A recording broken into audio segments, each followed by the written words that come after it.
Bueno, vamos a orar nuevamente debido a las redes sociales. ¿Okay? Bendito Dios, a través de Jesucristo, nuestro Señor, nuestro Salvador, nos ponemos delante del trono de tu gracia. A través de su sangre, de nuestro Señor Jesucristo, te pedimos perdón por nuestras faltas, por nuestros pecados. Perdónanos, Padre. Perdona toda debilidad, perdona todo pensamiento, toda obra. Perdona aquellas cosas que te hemos lastimado, ofendido, perdónanos. Tomamos tu perdón, Padre, y estamos dispuestos a que tú te muevas con poder en nuestras vidas. Que nos muestres, Padre, una verdad donde nosotros salgamos de este lugar y no regresemos como llegamos. Que tú hagas una obra en nosotros a través de tu palabra. Le damos derecho al Espíritu Santo para que se mueva con poder en nuestras vidas, se mueva con poder en nuestra mente, en nuestra alma. Esta palabra que de verdad sea un espejo a nuestras vidas y que nosotros podamos crecer y caminar en tu palabra, porque tu palabra es verdad. Tu palabra es como lumbrera en nuestro camino que alumbra el buen sentido de la verdad. Gracias, Espíritu Santo, gracias, Señor Jesucristo, por tu presencia. Gracias por hacer esta reunión gloriosa. Por ti y solamente por ti esta reunión es gloriosa, porque reconocemos que sin ti nada somos y nada podemos hacer. Le damos libertad al Espíritu Santo. Amén. Quiero comenzar con una pregunta, como dice aquí atrás. ¿Es grato lo que estamos haciendo? ¿Es grato? Bueno, quizás, pues para muchos de nosotros, pues razonamos y pensamos diciendo, yo creo que no está mal, ¿no? Entonces, pero cuando vemos la palabra de Dios, y eso es lo que importa, ¿no? Nosotros siempre vamos a venir, dependiendo de qué familia vengas, cómo te educaron, cómo creciste, en qué ambiente creciste, así van a ser las barbaridades que vas a cometer y van a ser naturales para ti, ¿no? Si tú creciste en un ambiente donde es muy común el crimen, para ti es natural, ¿no? Natural hacer cosas fuera de la ley. Y esa es tu verdad, ¿no? Pero cuando nos enfrentamos a la verdad absoluta de Dios, nuestras verdades relativas se derrumban. Y eso es lo que vamos a ver, ¿okay? Vamos a ver cómo es que Dios va a derrumbar nuestras verdades relativas. Porque esa verdad relativa nos lleva a hacer cosas que no le agradan a Dios. Pero para nosotros están bien, pero para Dios no están bien, ¿ok? Y quiero llevarlos a una primera palabra en Romanos 12:2. En Romanos 12:2 Dios nos dice, no te conformes a este siglo, sino transfórmate por medio de la renovación de tu entendimiento para que compruebes cuál es la buena voluntad de Dios, agradable y perfecta. Entonces, cuando nosotros nos vemos en una situación de una verdad, porque yo vengo de una verdad diferente a la de ustedes, y ustedes vienen de una verdad diferente a la mía y a la de los demás. Entonces, dentro de su verdad, sí hay una manera y un estilo de vida diferente unos de otros, ¿verdad? Bueno, entonces, pero Dios nos dice, no te conformes con eso, sino vamos a buscar qué es lo agradable y qué es lo perfecto para Dios, esa verdad, ¿okay? Entonces démosle oportunidad a Dios que nos hable, ¿okay? Y eso es lo más importante. Si ya esta palabra nos mueve en nuestra vida y nos dice no te conformes, ¿y cómo no nos vamos renovando nuestro entendimiento? Es que yo entiendo de una manera porque así crecí, así viví, así me educaron, pero Dios quiere que renovemos nuestro entendimiento. ¿Cómo lo vamos a renovar? De eso se trata esta palabra, de renovar de acuerdo a la voluntad de Dios. Ya que estamos en Romanos, vamos al capítulo 1, versículo 7. Y quiero que nos hagamos una pregunta, ¿ok? Romanos 1, 7. Quiero que nos hagamos una pregunta que dice, ¿por qué tenemos que transformarnos? Si estoy bien, ¿por qué me tengo que transformar, verdad? Esa pregunta es importante, porque cualquier persona puede llegar a otra persona y decir, oye, necesitas convertirte tu manera de pensar, y la persona como vive bien, o sea, de acuerdo a lo que fue educado y ha crecido así, dice, ¿pero por qué me tengo que transformar? Y esa pregunta es válida, porque está respaldada de acuerdo a lo que cada quien vive, a lo que cada quien ha crecido y se ha educado, ¿verdad? Entonces, dice Romanos 1:7, a todos los que estáis en Roma, amados de Dios, llamados a ser santos, gracia y paz a vosotros de Dios Padre y del Señor Jesucristo.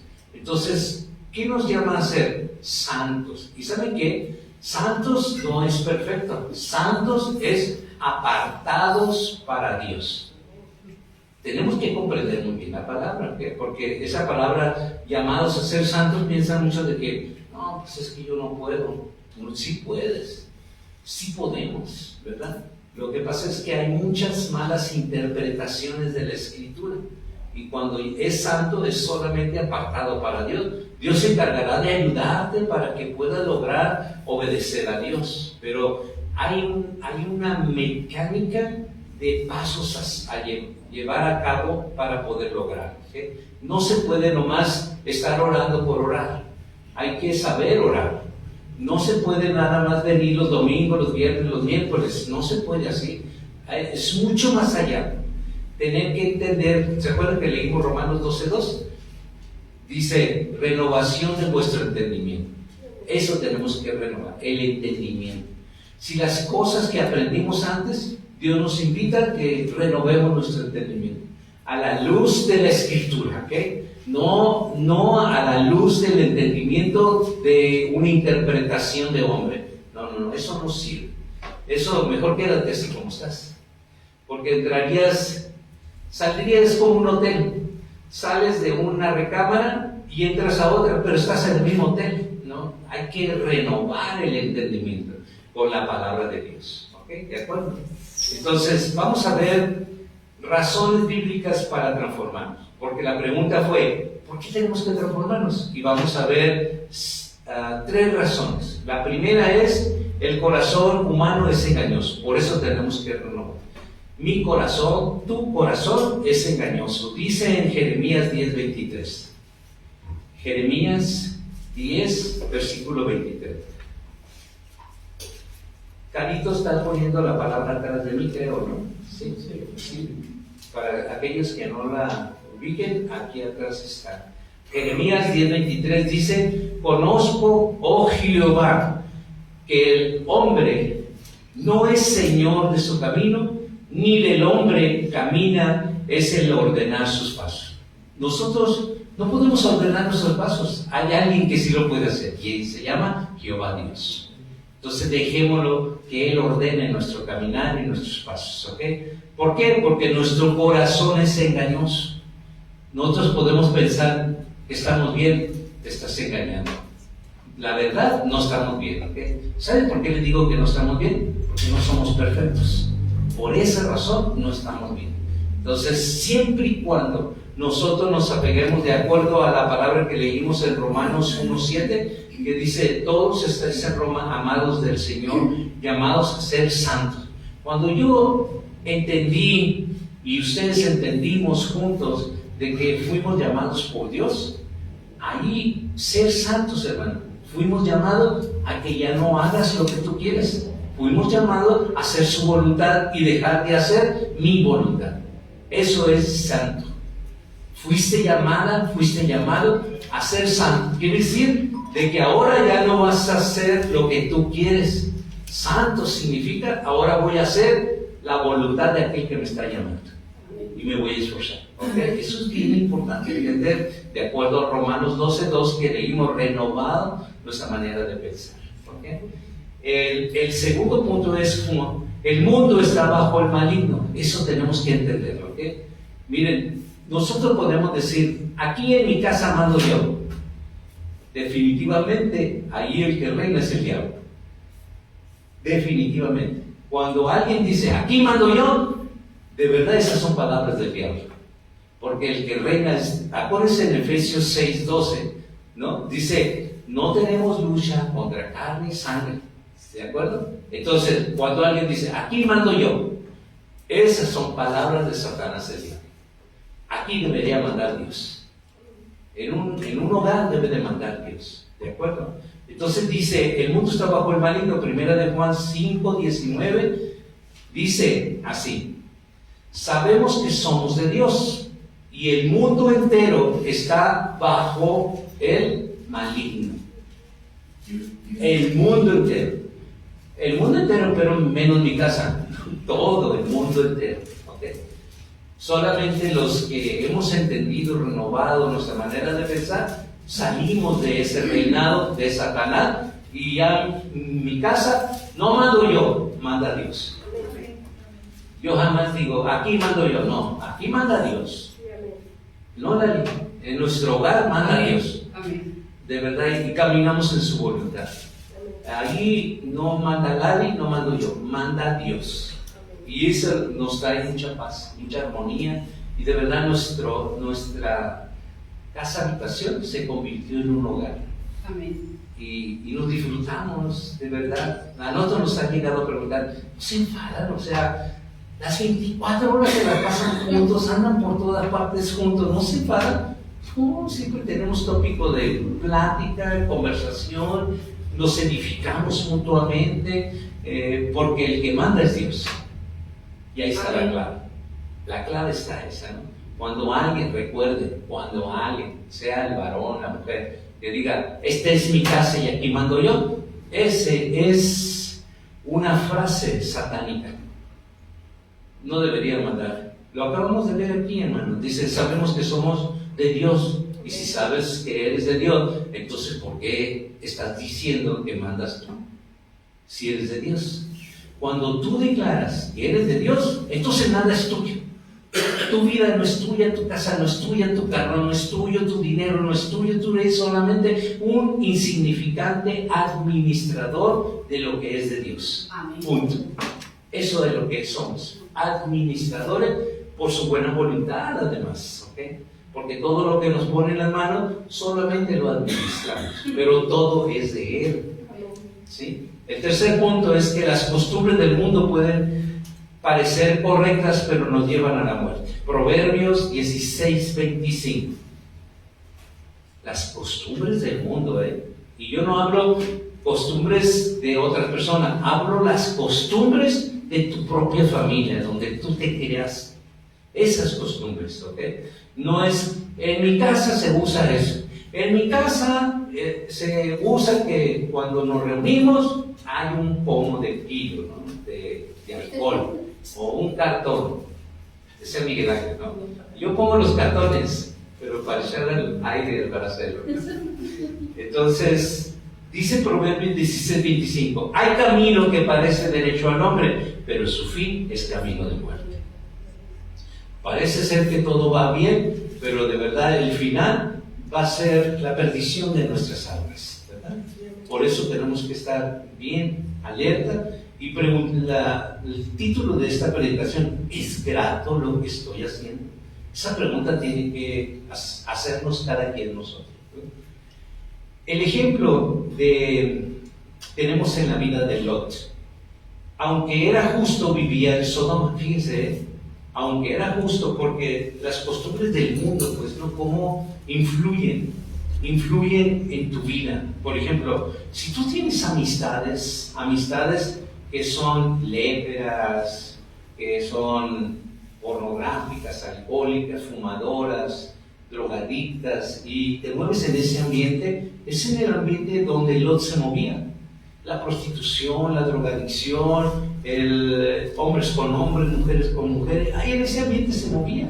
Entonces, el ejemplo bíblico de la vida de Lot, aunque él era justo, vivía en Sodoma y fue influenciado por su entorno. La familia sufrió las consecuencias de vivir cerca del pecado, y lo vemos todo en el capítulo 19. No lo vamos a leer por cuestiones de tiempo, pero en el capítulo 19 vemos cómo se envolvió en esas cosas. Su ejemplo de vida nos recuerda que no basta con ser justos, debemos salir del sistema que nos está corrompiendo. Por ejemplo, si tú tienes una familia que es alcohólica, tienen costumbres sal de allí, ¿qué estás haciendo visitando a esa familia si sabes cómo son, cómo se comportan, cómo se revuelcan literalmente en el pecado y lo disfrutan? que estás siendo un hijo de Dios ahí, ¿no? ¿Verdad? ¿Qué pasaría si esa persona llega a te avisar? Es diferente, pero tú qué estás haciendo allá, ¿verdad? ¿Tú qué estás haciendo? Claro que no les estoy diciendo con esto que no visiten a sus familiares porque son pecadores, no. Yo estoy hablando de una familia Sodoma y Gomorra, porque tenemos familias así, ¿no? Sodoma y Gomorra, de verdad, Sodoma y Gomorra literal, o sea, se mueven costumbres que avergüenza de cómo primos con primos, primas con primas, y así es un revolcadero, Sodoma y Gomorra, literal, ¿verdad? Entonces nosotros tenemos que prevenir. Si nosotros buscamos santidad, debemos saber de dónde nos movemos, ¿verdad? Porque eso corrompe, ¿de acuerdo? Quiero que nos hagamos una segunda pregunta. La primera pregunta fue, ¿por qué tenemos que transformarnos? ¿Por qué? ¿No? Y tenemos ese derecho. ¿Pero por qué voy a cambiar? ¿No? Yo siento que estoy bien. Pero la segunda pregunta es, ¿qué implica la transformación? Ya como que me dio comezón saber, a ver, Amalia, Nicolás, ¿no? Diciendo, a ver, primero seguramente Nicolás empezaba, ¿por qué no tengo que cambiar? ¿No? Pero ya después cuando le dio comezón su oído espiritual, le dice, sale la segunda pregunta. Son 3 preguntas básicas. La segunda pregunta fue él mismo, y seguramente esto a todos nosotros nos ha pasado. Bueno, a mí me ha pasado, yo pasé por eso, de esta segunda pregunta, donde dice, ¿qué implica esta transformación? A ver, ¿qué tengo que hacer? Voy a perder, porque esto me gusta, ¿no? Lo voy a perder. O sea, ¿qué implica, no? Si yo llegara a transformarme, si yo llegara a estudiar, si yo llegara a hacer esto, ¿voy a tener que dejar eso? O sea, ¿qué implica, no? Entonces, vamos por favor a Filipenses 4:8. Vamos a ver la implicación aquí y lo vamos a dividir en 9 cosas. 9 cosas. La misma palabra nos dice, ¿ok? En Filipenses 4:8. ¿De acuerdo? No lo voy a leer de corridito, lo voy a ir separando de frase en frase de acuerdo a cada coma que tiene, cada coma. ¿Ok? Son 9. Al final tiene una conclusión. Se fijan, al final del versículo tiene una conclusión, ¿verdad? Porque dice, bueno, vamos por pasos, ¿está bien? No lo quiero leer completito, sino vamos por pasos. La primera frase es todo lo que es verdadero, ¿cierto? La primera frase que tiene ahí. Bueno, todo lo que es verdadero es pensar en lo verdadero. Implica rechazar la mentira, la hipocresía y el autoengaño. Fíjese lo que implica.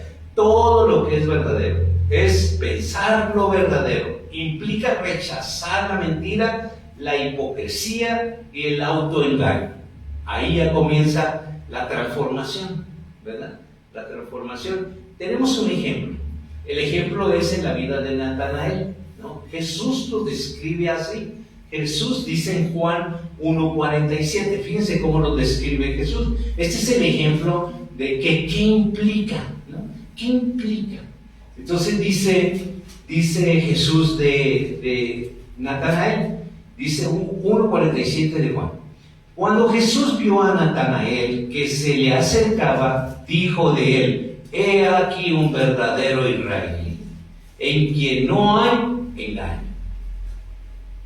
Entonces, quiere decir que nosotros venimos de engañados, nos engañan y nosotros nos engañamos a nosotros mismos porque queremos una verdad.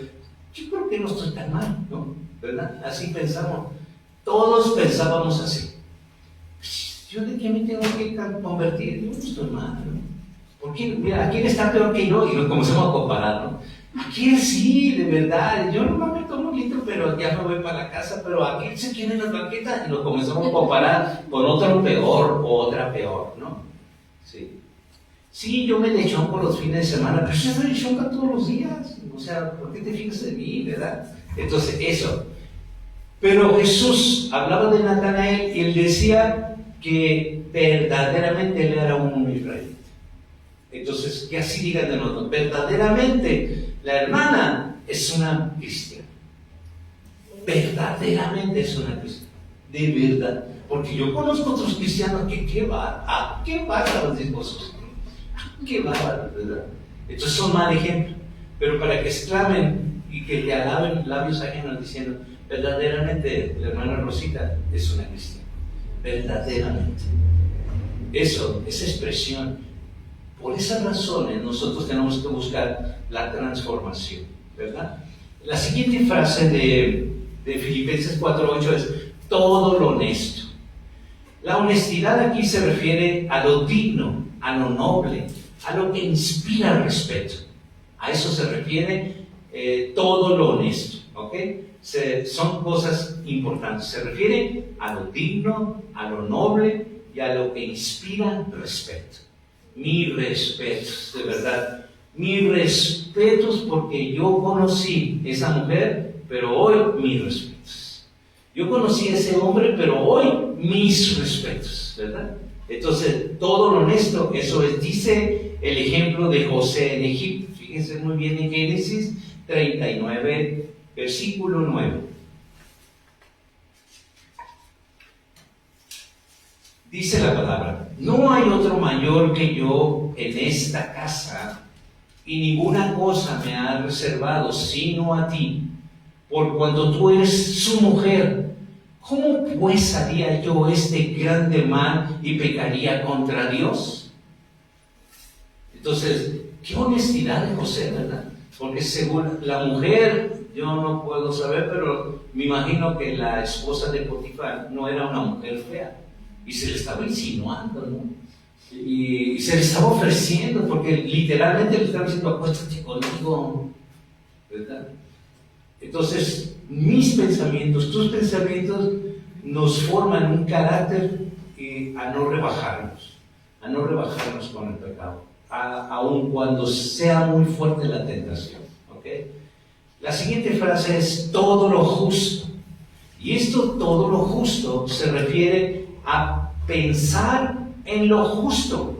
Es pensar en lo que es conforme a la justicia de Dios, no a la justicia humana. La justicia de Dios es amor, perdón, misericordia, clemencia, piedad, pasar por alto muchas cosas. Esa es la justicia de Dios.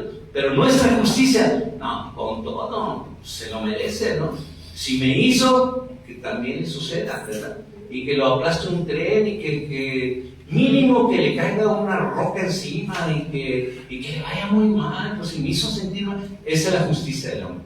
O los muy bíblicos decimos y castigamos y apuntamos con el dedo diciendo, caíste, ¿cómo es posible que hayas caído en el pecado? ¿No? Y esa es la justicia del hombre. Pero la justicia de Dios es misericordia, perdón, clemencia, piedad, pasar por alto la ofensa y entregarle la causa a quien es justo para juzgar todas las cosas. Pero nosotros, eso es lo que tenemos que aprender, ¿verdad? Porque todo lo justo es, acuérdense, todo lo justo de Dios, no tuyo y mío. Y eso lo podemos ver en el ejemplo de la vida de Nehemías. En Nehemías capítulo 5, no lo vamos a leer todo porque es todavía todo el capítulo, ¿ok? Pero si ustedes quieren ver cómo Nehemías está como justo, ahí lo van a ver, Nehemías capítulo 5. La siguiente frase es todo lo puro, todo lo puro. La pureza es limpieza moral, la pureza es limpieza moral. Yo era un prostituto, pero hoy ya no lo soy. Antes era un alcohólico, pero hoy ya no lo soy. Antes era un drogadicto, hoy ya no lo soy. Era un criminal, hoy ya no lo soy. Entonces, esa es la pureza y limpieza moral. Porque era un inmoral, pero hoy me comporto de acuerdo a la moral de Dios, ¿verdad?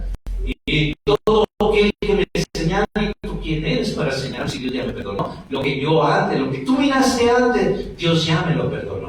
Y ahora tú estás juzgándome, entonces pues tú te la estás viendo con el que me perdonó, porque yo estoy limpio de ese pecado, ¿verdad? Eso es todo lo puro, porque tenemos un ejemplo, y el ejemplo está en la vida de Job, en Job 31:1. En Job 31:1 dice, hice pacto con mis ojos ¿cómo pues había yo de mirar a una virgen? Entonces, si tú haces pacto con tus ojos, ¿por qué? Porque el hombre es visual, ¿verdad? Y uno pues tiende a nuestro sistema hormonal testosterónico nos hace voltear a donde está una mujer, ¿no? Entonces, pero Job dice, hice pacto con mis ojos. ¿Cómo pues había yo de mirar a una virgen? ¿Verdad? Entonces, habla de la moral, pero la moral de Dios, no mi moral. Es que tiene que la vea, ¿no? No, esa es tu moral, pero la moral de Dios es distinta y diferente. ¿De acuerdo? La siguiente frase es que todo lo amable, acuérdense que ser amable, la gente lo confunde. Amable, manso, piensa que somos mensos. No somos mensos, ni tontos. Somos amables porque Dios nos está diciendo que pensar en lo amable es pensar en lo que promueve la paz, la ternura, la empatía. Y podemos pensar el ejemplo de la vida de Abigail, que intervino con su sabiduría en la dulzura para evitar el derramamiento de la sangre. Eso lo vemos en 1 Samuel, en el capítulo 25. En la siguiente frase, hermanos, todo lo que es de buen nombre. Todo lo que es de buen nombre, esto se refiere a lo que tiene buena reputación, lo que edifica, ¿verdad? Antes yo hablaba puras bromas, tonterías, pero hoy soy una persona que edifica, que abro mis labios para edificar, para ayudar. Entonces, el ejemplo lo vemos con Cornelio. Era un centurión de buen testimonio, temeroso a Dios, y por eso fue visitado por ángeles, por su buen testimonio. ¿Cómo podemos nosotros este ejemplo ponerlo en nuestra vida? Bueno, nuestros pensamientos acerca de una vida de testimonio y no de escándalo. Tiene que ser de testimonio. Que no nos digan, chismoso, chismosa, ¿no? De verdad, yo no sé cómo se dice que son cristianos, se anda, pero sí, en todos los chismes, ¿no? Entonces, eso es de buen nombre, ¿verdad? De buen. La otra frase es, si hay virtud alguna. La virtud es excelencia moral. Pensar en lo virtuoso es aspirar a lo mejor que Dios quiere, ser virtuoso. Y un ejemplo de vida tenemos la vida de Ruth, y lo podemos ver en Ruth 3:11, que dice, porque acuérdense que Ruth fue reconocida como mujer virtuosa, ¿ok? Mujer virtuosa. En Ruth 3:11 dice, ahora pues no temas, hija mía, yo haré contigo lo que tú digas, pues toda la gente de mi pueblo sabe que eres mujer virtuosa. Entonces, si hay virtud alguna, nosotros tenemos que distinguir especialmente las mujeres como mujeres virtuosas. Una mujer virtuosa es la que edifica su casa, y no la necia que con sus propias manos. ¿Cuál es la necia? Aquella que está duro, no importa, pero ¡ay! ¡Qué barbaridad! Duro, ya, y se espera y se vuelve una tormenta. Ya te quedaste a gusto ahora, ¿no? Y ya sale de control, ¿no? Esa es la mujer contraria. La siguiente frase, si algo digno de alabanza. Fíjense muy bien, ¿sí? Estamos ya llegando a la conclusión de Filipenses 4:8. Si hay algo digno de alabanza, pensar en lo que merece ser celebrado por Dios. Por ejemplo, María de Betania, ¿no? Si María de Betania en Mateo 26:13 dice, Mateo 26:13, para que comprendamos quién fue María de Betania, fue aquella que derramó perfume, ¿sí se acuerdan? Perfume. Dice en Mateo 26:13, de cierto os digo que donde quiera que se predique este evangelio, en todo el mundo también se contará lo que esta ha hecho para memoria de ella. ¿Qué hizo ella? Derramó perfume, ¿verdad? Derramó perfume. ¿Cómo podemos aplicar eso a nosotros? Bueno, eso lo podemos aplicar a nosotros que nuestros pensamientos glorifiquen a Dios y solo busquen su propia exaltación. Que todo lo que yo piense, Dios sea exaltado, de verdad. Si algo nos preocupa, pensemos nosotros, esto no es exaltado Dios, ¿verdad? Y como conclusión, la última frase, en esto pensar. Eso termina así, Filipenses 4:8, en esto pensar. Este versículo no es solo una lista de virtudes, es una estrategia de renovación mental. Cada pensamiento que entra en nuestra mente debe de pasar por este filtro. Si no es verdadero, si no es honesto, si no es justo, si no es puro, si no es amable y de buen nombre, virtuoso y digno de alabanza, no debe de quedarse en nuestra mente. No debe de quedarse en nuestra mente. La transformación comienza con el pensamiento, pero se manifiesta en la conducta. No se queda en pensamiento, se va a manifestar en lo que coherente lo que hacemos y decimos, ¿ok? Porque si no seríamos muy incongruentes que decimos que somos cristianos, hijos de Dios, pero es tan incongruente con lo que yo digo, con lo que yo hago, tan incongruente con lo que en mi casa ven de mí y con lo que la gente ve, ¿verdad? Entonces, esto pensar es lo que concluye agradable y perfecto para Dios, ¿de acuerdo? Nosotros tenemos un ejemplo, fíjense en Moisés, Hebreos 11, 24 al 26. Porque la fe de Moisés, hecho ya grande, rehusó llamarse hijo de la hija del faraón, escogiendo antes ser maltratado con el pueblo de Dios que gozar de los deleites temporales del pecado, teniendo por mayores riquezas el vituperio de Cristo que los tesoros de los egipcios, porque tenía puesta la mirada en el galardón. Entonces, es ahí donde no podemos nosotros inclinarnos para agradar a una persona. Lo que es agradable a Dios, perfecto, agradable y perfecto para Dios. No por yo voy a seguirle la corriente a alguien, me voy a salir del propósito de Dios. Lo que sea agradable y perfecto para Dios. Otro ejemplo tenemos en la vida de Pablo, en Gálatas 2:20. Dice así: con Cristo estoy juntamente crucificado y ya no vivo yo, mas vive Cristo en mí. Y lo que ahora vivo en la carne, lo vivo en la fe del Hijo de Dios, el cual me amó y se entregó a sí mismo por mí. ¿Se acuerdan que yo mucho repito de que no digas que Dios mandó para el mundo? No, que te lo mandó para ti. Porque eso hace un efecto más fuerte y más poderoso. Porque la salvación es individual, ¿no? Tú no te puedes meter entre los salvados. La salvación es individual. Así que el sacrificio es individual. Si tu salvación es individual, ¿quién pagó por tu salvación? Jesucristo. Entonces es individual. El sacrificio también es individual, para ti.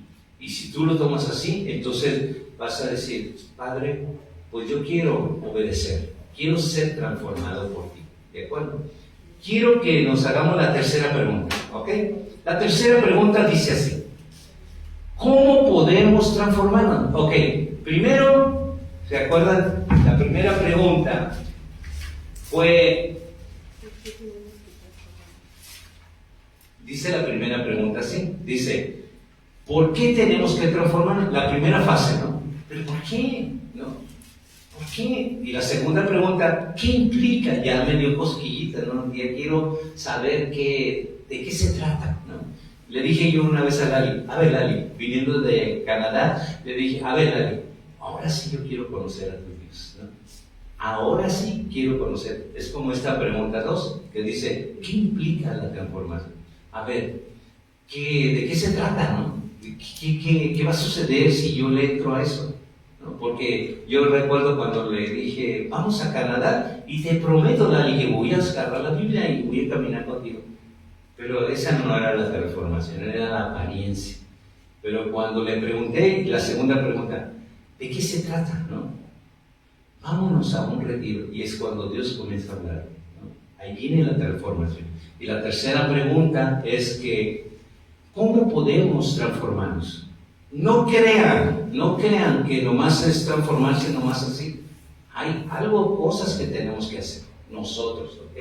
¿Qué es lo que tenemos que hacer? Vamos a Gálatas 5, 25 y 26. Gálatas 5, 25 y 26. Y es muy claro esto, miren. Si tú dices que eres cristiana, eres una hija de Dios, entonces ¿por qué caminas de la mano del diablo?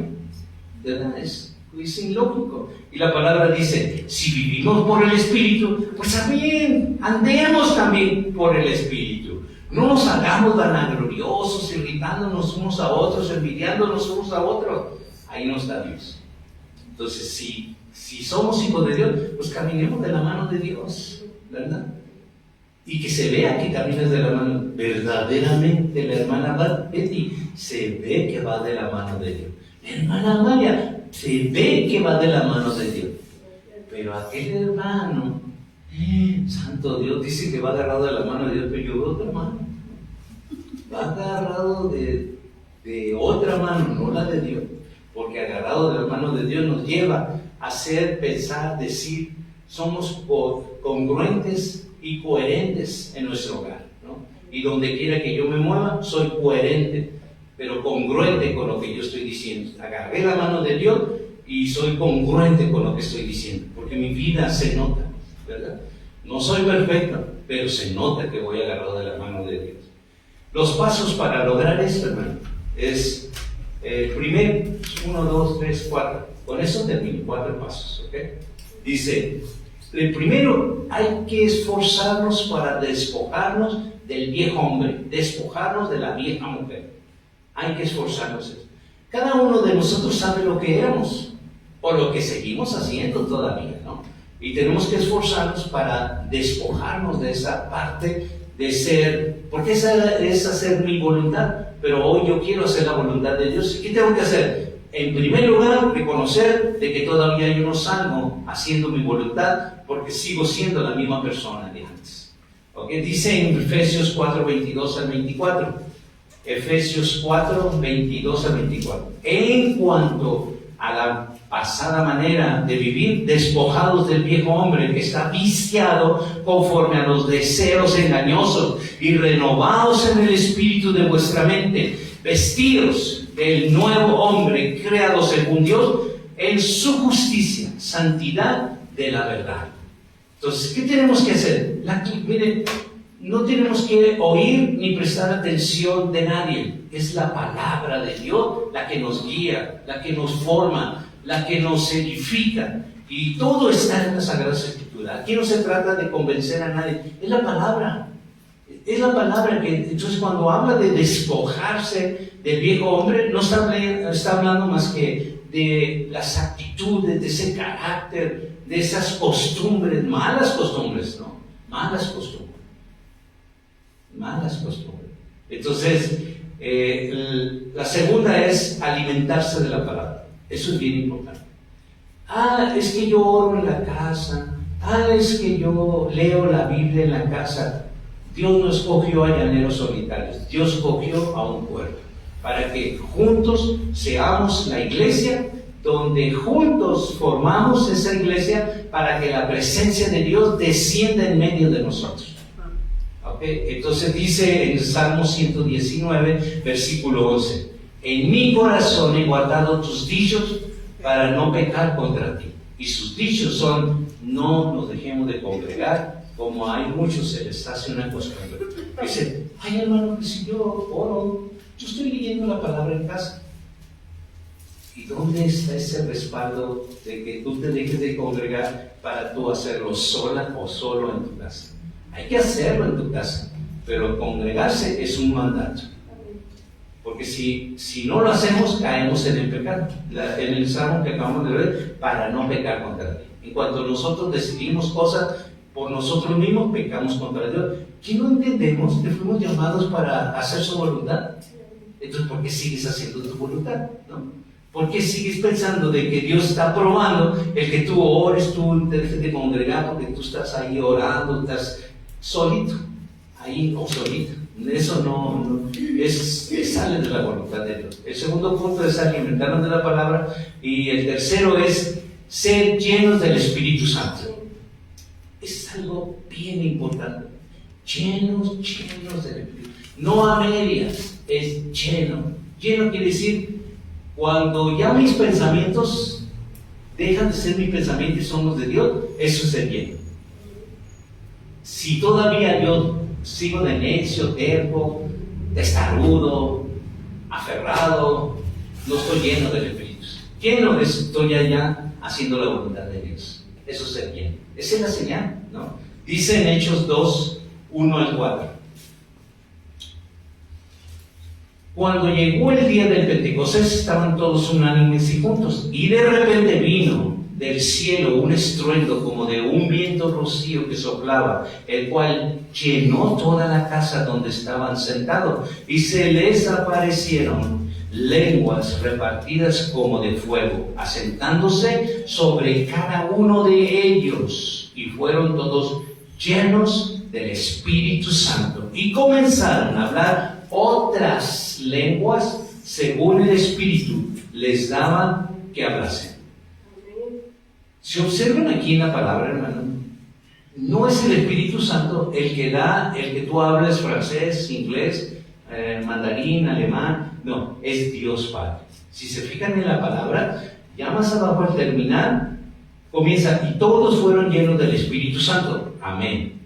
Pero si continuamos en el versículo, dice, y comenzaron a hablar otras lenguas según el Espíritu. Y siempre que vemos Espíritu solo, lo está distinguiendo de Espíritu Santo, porque no le podemos agregar. Pero es que está hablando del Espíritu Santo, sí, pero ya cuando se trata de decidir qué tú vas a hablar, eso lo decide el Padre, porque Dios es Espíritu, ¿no? Al final del versículo habla, dice, según el Espíritu le placía que tú hables, ¿verdad? Entonces, siempre es el Padre. Acuérdense que el único Dios verdadero es Jehová, ¿ok? Y el Espíritu Santo le sirve a Jehová. Jesús le sirve a Jehová. Los ángeles le sirven a Jehová. Él es el único soberano y el único Dios verdadero, ¿ok? Pero hay tres personas diferentes y distintas, igual que los ángeles, ¿ok? Todos tenemos como un cuerpo. Somos juntos un cuerpo, nos movemos juntos, pero no somos iguales. Unos somos mano derecha, otro mano izquierda, otros somos piel, otro intestinos, otro cabello, otros oreja, ojo, nariz, pero somos un cuerpo, ¿verdad? Pero tenemos diferentes funciones, porque el ojo no puede hacer la función de la vejiga, no puede hacer la función de otro órgano, pero todos somos un complemento, ¿verdad? Así el Padre, el Hijo y el Espíritu Santo y sus ángeles y su palabra, ¿verdad? Entonces, como conclusión, hermano, le voy a dejar en su mente tres preguntas. ¿Está siendo transformado, transformada, o solo mejorando superficialmente? Esa es muy importante. Tenemos que hacerlo nosotros. ¿Es superficial lo que estoy viviendo como cristiano? ¿O verdaderamente estoy siendo transformado o transformada? Es la primera. ¿Está siendo transformado o transformada? ¿O solamente mejorando superficialmente? Son los que nomás dicen que en el río de Dios, primero le llegó el agua a los tobillos y luego a las rodillas y luego a la cintura y dijo, hasta ahí le llegó, ¿no? Nada de que a nada, no sé nadar, ¿no? Yo me quedo aquí a la cintura, no me meto más para adentro, no se compromete, ¿verdad? Es superficial. La segunda es, ¿tu mente está siendo renovada o sigue moldeada por el mundo? Son preguntas bien fuertes, ¿eh? ¿Tu mente está moldeada por el mundo todavía o verdaderamente está siendo renovada por la palabra? Y la tercera es, ¿tu vida refleja la voluntad de Dios? ¿Tu vida refleja la voluntad de Dios o las tradiciones de este mundo? ¿Qué es lo que refleja? Los tacos de moronga que comíamos antes, ¿no? De moronga, échame cebollada, la sangre rica, la moronga. Pero hoy ya no lo practico porque entendí que a Dios no le agrada que yo me abstenga de la sangre. Entonces, pues sí me gustaba mucho, pero en cuanto supe la voluntad de Dios, me abstuve. Acá que ya comí un montón, ¿no? Cuando estaba en el mundo comí un montón de tacos de moronga, ¿verdad? Pero frita, yo no sé cómo la preparan allá, pero en Sonora, en todo el mundo se come la sangre, ¿verdad? Y muchos se la beben, ¿verdad? Están matando a un animal y se la beben calientita porque eso les da potencia, ¿no? Mentira, es pecado, ¿verdad? Pecado. Acuérdense, hermano, con este proverbio me despido, Proverbios 27:11. Sé sabio, hijo mío, y alegra mi corazón, y tendré que responder al que me agrave. Palabra de Dios. ¿Okay? Fíjense lo que dice Dios. Sé sabio, hijo mío, hija mía, y alegra mi corazón. Te está hablando Dios, me está hablando Dios. Y tendré que responder al que me agrave. No agravemos a Dios, hermano. No nos conviene por ningún modo. Miren, es difícil el camino de Dios, pero vale la pena. Sigamos esforzándonos. Vale la pena. Vamos a cerrar con una oración. Y a mí me gustó mucho esta palabra. En lo particular, de verdad, a mí me gustó mucho esta palabra. Me gustó mucho. El que la quiera, se la puedo enviar para que la revise y la repase con sus familiares. ¿Sí? Pues tengáis. Aquí se la dejo. Pero el que la quiera, se la mando por WhatsApp. Sí. Vamos a orar. Padre, te damos muchas gracias, Padre. Qué grato es oír tu voz. A través de tu palabra fue un bálsamo para nuestras vidas oírte, Padre, en esta noche. Qué hermoso es ver y sentir el mover de tu Santo Espíritu. Gracias, Espíritu Santo, por hacer lo que has hecho en cada uno de nosotros. Verdaderamente nos has reflejado quiénes somos, pero hoy entendemos cosas que cuando llegamos quizás no las comprendíamos. Queremos que nos ayudes, Señor Jesucristo. Queremos tú como nuestro hermano mayor, que veas nuestra condición de hombre, condición como seres humanos, y que nos ayudes, no nos sueltes. Nuestro Padre Celestial dice en su palabra que te entregó mi vida, tu vida, nuestra vida en tus manos, y que nadie la puede arrebatar. No permitas que el diablo arrebate nuestras vidas. No permitas que el diablo arrebate nuestra familia de tus manos. Guárdanos, aprisionanos en tus manos. Que el diablo no haga de las suyas con nuestras familias. Que el diablo no destruya lo que amamos, que es nuestros hijos, nuestros parientes. Padre, te suplicamos que lo que estás haciendo en nosotros, Padre, también lo hagas en ellos de una manera transformadora, real y verdadera, que ellos también logren y puedan alcanzar este nivel de la verdad. En el nombre de Jesucristo, hermano, hermana, yo te bendigo y bendigo esta palabra que ha de dar abundante fruto en tu vida si la atesoras de esa manera. En el nombre poderoso de Jesucristo te damos honra, gloria, alabanza y adoración, porque solamente tú eres digno de toda honra y de toda gloria. En el nombre de Jesucristo.